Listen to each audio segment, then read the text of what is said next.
spiritual powers of Satan have been dominating over people and the nation, it means that you are at a severe disadvantage even though you say you believe. As in, these are the implications of believing a false gospel. But it seems people care more about sport, football, like talking about sexcapades, uh, fighting, gambling. They care more about bootlicking the so-called men of God and honoring their denominations at the expense of honoring the truth.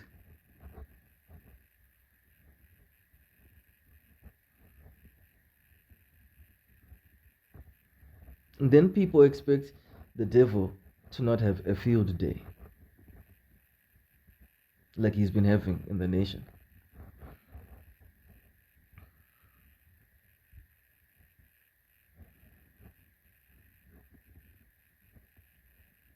Like believers, who do you expect to rise up for you?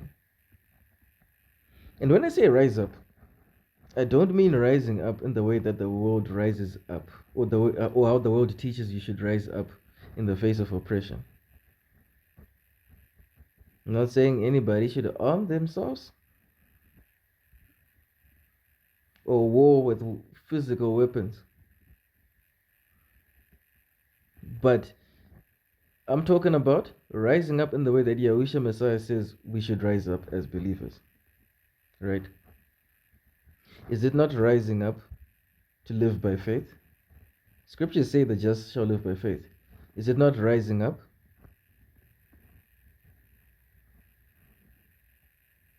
Is it not rising up to love each other?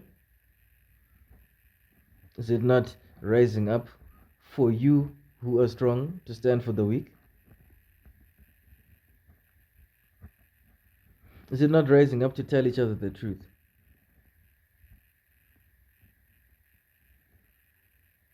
Is it not rising up to tell each other the truth regardless of disappointing, or should I say, regardless of so-called hurting someone's feelings? Is truth not more important than that? Is standing for the truth not a form of rising up? But some people can't even stand for the truth in their own households or in their own friendship circles. Is it not rising up to tell our leaders the words of Yahusha? I'm not saying that's not been tried, all right? But some of you actually don't even believe it's important to do so. Some of you professing believers don't even think that their souls are worth being won. Is it not rising up to rebuke the oppressor?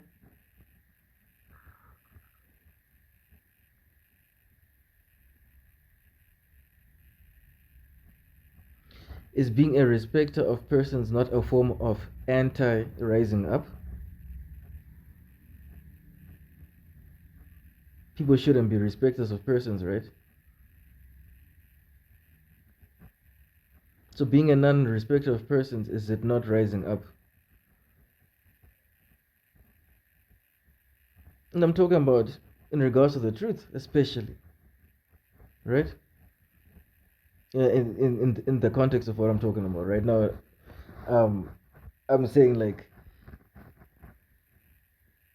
in the situations, in the families that you're in the groupings that you're in, right?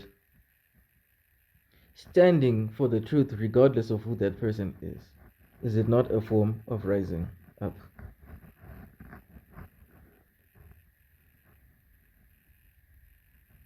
Is growing in understanding of the scriptures not something that will be useful in rising up? So why is it like that many people, it's like they don't seem to even care about growing in understanding of the things in the scriptures?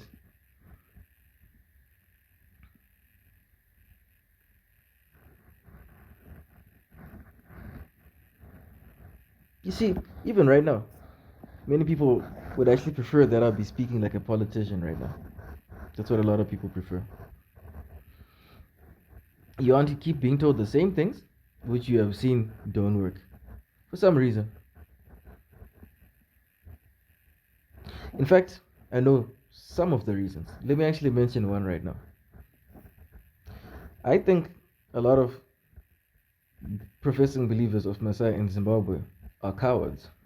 That's what I think. That's what I believe. In fact, I can even go further. That's what I know.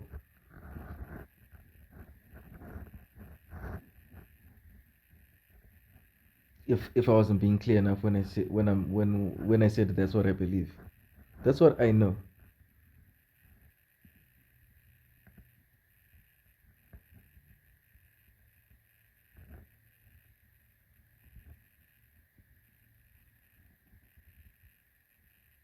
So let me tell you what I mean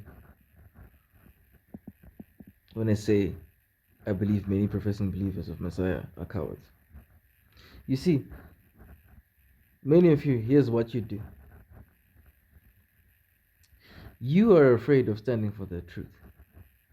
So there's a way that you want to cede responsibility. So for your conscience, what you do, and it's actually something a brother of mine even mentioned today, in one of his in a video that he was actually speaking in. It's actually what you do is that you cede responsibility. You put your responsibility in the hands of politicians, so that you can feel like you're doing something, right? So that you can feel like you're doing something, right? Some of you, what you do is actually you literally ignore what's happening around you. You ignore what's happening right around you. Not standing for what's right. You ignore it and would rather have small talk and conversations that mean nothing or that give you nothing. In fact, if anything, they take away from you, right? You'd rather talk about gambling, like I mentioned. You'd rather talk about sex capades. Like I've mentioned, should I say? You'd rather talk about sex capades. You would, um, yeah. A lot of you are actually. That's what goes on. Mm. You can't even stand for the truth in your friendship circles or in your families. You don't even care to teach your own children what's true and what's not.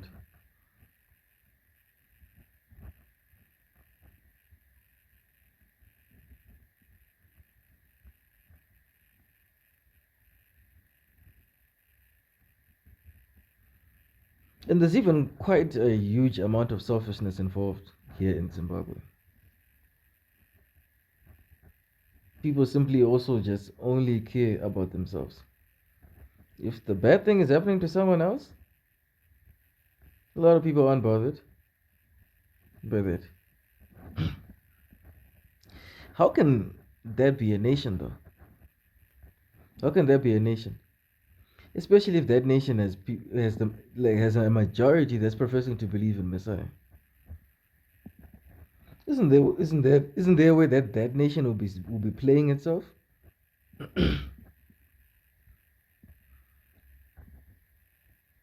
Isn't there a way that that nation will be playing itself if what it desires is good change that's long lasting?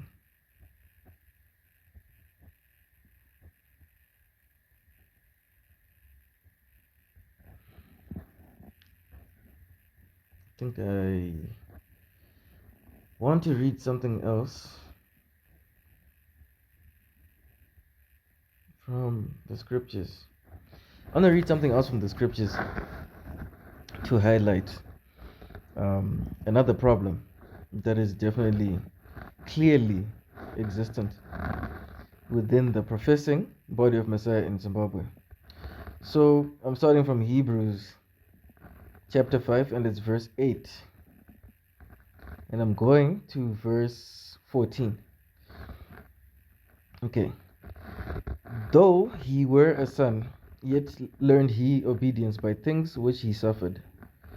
And being made perfect, he became the author of eternal salvation unto all them that obey him. Let me just stop right there. Obeying him there is talking about believing in him. Let me continue. Called of Allur, a high priest after the order of Melchizedek, of whom we have many things to say, and hard to be uttered, seeing ye are dull of hearing. Seeing ye are dull of hearing. Right? For when for the time you ought to be teachers, pay attention. Let me actually go back again. Right? Let me start again, actually. Right. Hebrews 5, 8 to 14. Though he were a son, yet learned he obedience by things which he suffered. And being made perfect, he became the author of eternal salvation unto all them that obey him. Called of Allur and high priest after the order of Melchizedek, of whom we have many things to say, and hard to be uttered, seeing ye are dull of hearing. For when for the time you ought to be teachers. This is the part that I want people to really pay attention to, which applies to many professing believers in Messiah in Zimbabwe.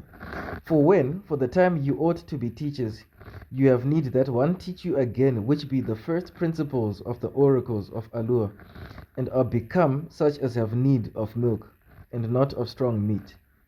For everyone that uses milk is unskillful in the word of righteousness, for he is a babe.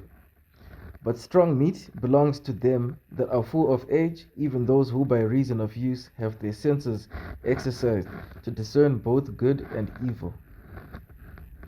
Right? Here in Zimbabwe, many professing believers in Zimbabwe, it is as if you still need to be taught the first principles of the oracles of the Almighty. Even though in some cases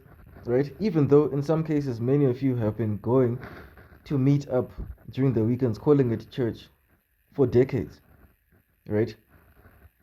It's as if you still need to be taught the first principles of the oracles of the Almighty, right? You can't even tell somebody how to be saved, many of you, right? You can't even tell somebody how to be saved. Nor do you even have the zeal to, right? Like what the scripture says, you're actually at a point where you're supposed to be teaching, right? At a point where now you should be teaching others and reaching others is what you've learned. Because get this, right? Gathering up as believers, of course, is very good, and we should do that. However, let's talk about this setup that people have, whereby they go and meet every Saturday or Sunday at a certain place, right? That setup, there's a way that things should function like a hospital also, right? There's a way that those who are ignorant should go there, right, and learn. In other words, receive the